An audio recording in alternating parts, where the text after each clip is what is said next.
कंस के हाथ से छूटकर योग माया का आकाश में जाकर भविष्यवाणी करना। श्री सुखदेव जी कहते हैं, परीक्षित, जब वसुदेव जी लौट आए तब नगर के बाहरी और भीतरी सब दरवाजे अपने आप ही पहले की तरह बंद हो गए। इसके बाद नवजात शिशु के रोने की ध्वनि सुनकर द्वारपालों की नींद टूटी। वे तुरंत भोजराज कंस के पास गए और देवकी को संतान होने की बात कही। कंस तो बड़ी आकुलता और घबराहट के साथ इसी बात की प्रतीक्षा कर रहा था। द्वारपालों की बात सुनते ही वह झटपट पलंग से उठ खड़ा हुआ और बड़ी शीघ्रता से सूती ग्रह की ओर झपटा। इस बार तो मेरे काल का ही जन्म हुआ है, यह सोचकर वह विहल हो रहा था और यही कारण है कि उसे इस बात का भी ध्यान न रहा कि उसके बाल बिखरे हुए हैं। रास्ते में कई जगहों वो लड़खड़ाकर गिरते गिरते बचा। बंदी गृह में पहुंचने पर सती देवकी ने बड़े दुख और करुणा के साथ अपने भाई कंस से कहा, मेरे हितैषी भाई, यह कन्या तुम्हारी पुत्र वधू के समान है, स्त्री जाति की है, तुम्हें स्त्री की हत्या कदापि नहीं करनी चाहिए। भैया, तुमने देववश मेरे बहुत से अग्नि के समान तेजस्वी बालक मार डाले। अब केवल यही एक कन्या बची है, इसे तो मुझे दे दो।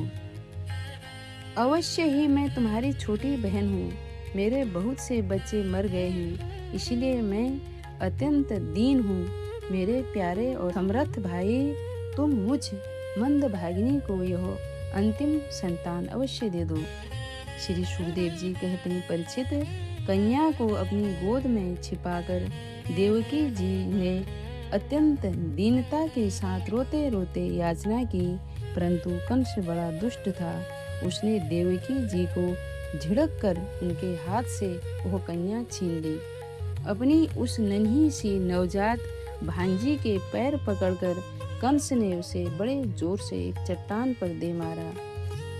स्वार्थ ने उसके हृदय के दया को समूल उखाड़ फेंका था, परंतु श्री कृष्ण की वह छोटी बहन साधारण कन्या तो थी ही नहीं, देवी थी। उसके हाथ से छूटकर तुरंत आकाश में चली गई और अपने बड़े बड़े 8 हाथों में आयुध लिए हुए दिख पड़े।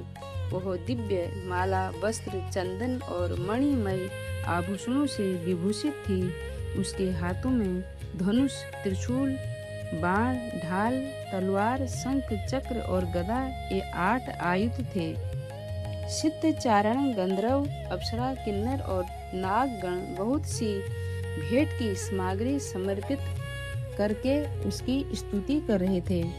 उस समय देवी ने कंस से यह कहा, रे मूर्ख, मुझे मारने से तुझे क्या मिलेगा? तेरे पूर्व जन्म का शत्रु तुझे मारने के लिए इसी स्थान पर पैदा हो चुका है। अब तू व्यर्थ निर्दोष बालकों की हत्या न किया कर। कंस से इस प्रकार कहकर भगवती योगमाया वहां से अंतर्ध्यान हो गई और पृथ्वी के अनेक स्थानों में विभिन्न नामों से प्रसिद्ध हुए। देवकी की यह बात सुनकर कंस को असीम आश्चर्य हुआ। उसने उसी समय देवकी और वसुदेव को कैद से छोड़ दिया और बड़ी नम्रता से उनसे कहा, मेरी प्यारी बहन और बहनोई जी, हाय हाय, मैं बड़ा पापी हूँ। राक्षस जैसे अपने बच्चों को मार डालता है, वैसे ही मैंने तुम्हारे बहुत से पुत्र मार डाले। इस बात का मुझे बड़ा खेद है। मैं इतना दुष्ट हूँ कि करुणा का तो मुझ में लेस भी नहीं है। मैंने अपने भाई, बंधु और हितैषियों तक का त्याग कर दिया। पता नहीं अब मुझे किस नरक में जाना पड़ेगा। वास्तव में तो मैं ब्रह्माघाती के समान जीवित होने पर भी मुर्दा ही हूँ। केवल मनुष्य ही झूठ नहीं बोलते, विधाता भी झूठ बोलते हैं। उसी पर विश्वास करके मैंने अपनी बहन के बच्चे मार डाले। ओहो, मैं कितना पापी हूँ। तुम दोनों महात्मा हो, अपने पुत्रों के लिए शोक मत करो। उन्हें तो अपने कर्म का ही फल मिला है। सभी प्राणी पारंबत के अधीन हैं, इसी से वे सदा सर्वदा एक साथ नहीं रह सकते। जैसे मिट्टी के बने हुए पदार्थ बनते और बिगड़ते रहते हैं, परंतु मिट्टी में कोई अदल बदल नहीं होती, वैसे ही शरीर का तो बनना बिगड़ना होता ही रहता है, परंतु आत्मा पर इसका कोई प्रभाव नहीं पड़ता। जो लोग इस तत्व को नहीं जानते, वे इस अनात्मा शरीर को ही आत्मा मान बैठते हैं। यही उल्टी सीधी अथवा अज्ञान है। इसी के कारण जन्म और मृत्यु होते हैं, और जब तक यह अज्ञान नहीं मिटता, तब तक सुख दुख रूप संसार से छुटकारा नहीं मिलता। मेरी प्यारी बहन, यद्यपि मैंने तुम्हारे पुत्रों को मार डाला है, फिर भी तुम उनके लिए शोक न करो, क्योंकि सभी प्राणियों को विवश होकर अपने कर्मों का फल भोगना पड़ता है। अपने स्वरूप को न जानने के कारण जीव जब तक यह मानता रहता है कि मैं मारने वाला हूँ या मारा जाता हूँ, तब तक शरीर के जन्म और मृत्यु का अभिमान करने वाला यह अज्ञानी बाध्य और बाधक भाव को प्राप्त होता है, अर्थात वह दूसरों को दुख देता और स्वयं दुख भोगता है। मेरी यह दुष्टता तुम दोनों क्षमा करो, क्योंकि तुम बड़े ही साधु स्वभाव और दीनों के रक्षक हो। ऐसा कहकर कंस ने अपनी बहन देवकी और वसुदेव जी के चरण पकड़ लिए। उसकी आंखों से आंसू बह बहकर मुंह तक आ रहे थे। इसके बाद उसने योग माया के वचनों पर विश्वास करके देवकी और वसुदेव को कैद से छोड़ दिया, और वह तरह तरह से उनके प्रति अपना प्रेम प्रकट करने लगा। जब देवकी जी ने देखा कि भाई कंस को पश्चाताप हो रहा है, तब उन्होंने उसे क्षमा कर दिया। वे उसके पहले अपराधों को भूल गई, और वसुदेव जी ने हंसकर कंस से कहा, मनस्वी कंस, आप जो कहते हैं वह ठीक वैसा ही है। जीव अज्ञान के कारण ही शरीर आदि को मैं मान बैठते हैं, इसी से अपने पराये का भेद हो जाता है, और यह भेद दृष्टि हो जाने पर तो वे शोक हर्ष भय द्वेष लोभ मोह और मद से अंधे हो जाते हैं। फिर तो उन्हें इस बात का पता ही नहीं रहता कि सबके प्रेरक भगवान ही एक भाव से दूसरे भाव का, एक वस्तु से दूसरी वस्तु का नाश करा रहे हैं। सुखदेव जी कहते हैं, हे परीक्षित, जब वसुदेव और देवकी ने इस प्रकार प्रसन्न होकर निष्कपट भाव से कंस के साथ बातचीत की, तब उनसे अनुमति लेकर वह अपने महल में चला गया। वह रात्रि बीत जाने पर कंस ने अपने मंत्रियों को बुलाया और योग माया ने जो कुछ कहा था वो सब उन्हें कह सुनाया। कंस के मंत्री पूर्णतया नीति निपुण नहीं थे। दैत्य होने के कारण स्वभाव से ही वे देवताओं के प्रति शत्रुता का भाव रखते थे। अपने स्वामी कंस की बात सुनकर वे देवताओं पर और भी चिढ़ गए और कंस से कहने लगे, भोजराज, यदि ऐसी बात है तो हम आज ही बड़े बड़े नगरों में, छोटे छोटे गांवों में, अहीरों की बस्तियों में और दूसरे स्थानों में जितने बच्चे हुए हैं वे चाहे 10 दिन के अधिक के हो या कम के, सबको आज ही मार डालेंगे। समर भीरु देवगण युद्धोग करके ही क्या करेंगे? वे तो आपके धनुष की टक्कार सुनकर ही सदा सर्वदा घबराए रहते हैं। जिस समय युद्ध भूमि में आप चोट पर करने लगते हैं, बाण वर्षा से घायल होकर अपने प्राणों की रक्षा के लिए सम्रांगण छोड़कर देवता लोग पलायन होकर इधर उधर भाग जाते हैं। कुछ देवता तो अपने अस्त्र शस्त्र जमीन पर डाल देते हैं और हाथ जोड़कर आपके सामने अपनी दीनता प्रकट करने लगते हैं। कोई कोई अपनी चोटी के बाल तथा खोलकर आपकी शरण में आकर कहते हैं कि हम भयभीत हैं, हमारी रक्षा कीजिए।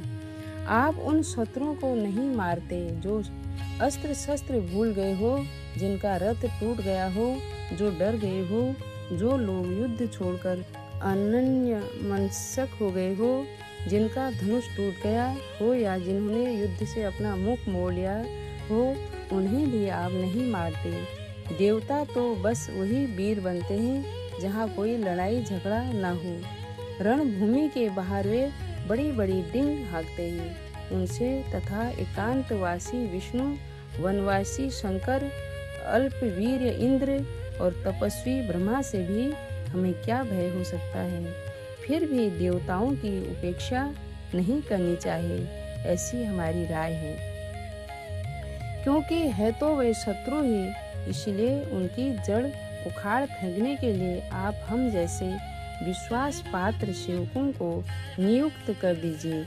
जब मनुष्य के शरीर में रोग हो जाता है तो और उसकी चिकित्सा नहीं की जाती, उपेक्षा कर दी जाती है, तब रोग अपनी जड़ जमा लेता है और फिर वह असाध्य हो जाता है। अथवा जैसे इंद्रियों की उपेक्षा कर देने पर उनका दमन असंभव हो जाता है, वैसे ही यदि पहले शत्रु की उपेक्षा कर दी जाए और वह अपना पांव जमा ले तो फिर उसको हराना कठिन हो जाता है। देवताओं की जड़ है विष्णु और वह वहाँ रहता है जहाँ सनातन धर्म है। सनातन धर्म की जड़ है वेद, गौ, ब्राह्मण, तपस्या और यज्ञ, जिनमें दक्षिणा दी जाती है। इसीलिए भोजराज, हम लोग वेदवादी ब्राह्मण, तपस्वी, याज्ञिक और यज्ञ के लिए घी आदि हवश्य पदार्थ देने वाली गायों का पूर्ण रूप से नाश कर डालेंगे। ब्राह्मण गौ, वेद, तपस्या, सत्य, इंद्रिय दमन, मनो निग्रह, श्रद्धा, दया, तितिक्षा और यज्ञ विष्णु के शरीर हैं। वह विष्णु ही सारे देवताओं का स्वामी तथा असुरों का प्रधान द्वेषी है, परंतु वह किसी गुफा में छिपा रहता है। महादेव, ब्रह्मा और सारे देवताओं की जड़ वही है। उसको मार डालने का उपाय यह है कि ऋषियों को मार डाला जाए। श्री सुखदेव जी कहते हैं, परीक्षित, एक तो कंस की बुद्धि स्वयं ही बिगड़ी हुई थी, फिर उसे मंत्री ऐसे मिले थे जो उससे भी बढ़कर दुष्ट थे। इस प्रकार उनसे सलाह करके काल के फंदे में फंसे हुए असुर कंस ने यही ठीक समझा कि ब्राह्मणों को ही मार डाल दिया जाए। उसने हिंसा प्रेमी राक्षसों को सत्पुरुषों की हिंसा करने का आदेश दे दिया। वे इच्छा अनुसार धारण कर सकते थे।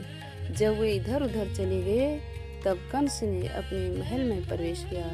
उन असुरों की प्रवृत्ति थी रजोगुणी, तमोगुणी के कारण उनका चित्त उचित और अनुचित के विवेक से रहित हो गया था। उनके सिर पर मौत नाच रही थी। यही कारण है कि उन्होंने संतों से द्वेष किया। परीक्षित, जो लोग महान संत पुरुषों का अनादर करते हैं, उनका वह कुकर्म उनकी आयु, लक्ष्मी, कीर्ति, घर में लोक परलोक, विषय भोग और सब के सब कल्याण के साधनों को नष्ट कर देता है। श्री कृष्ण गोविंद हरे मुरारी, हे नाथ नारायण वासुदेवा। राम नाम लड्डू गोपाल नाम घी, हरि नाम मिश्री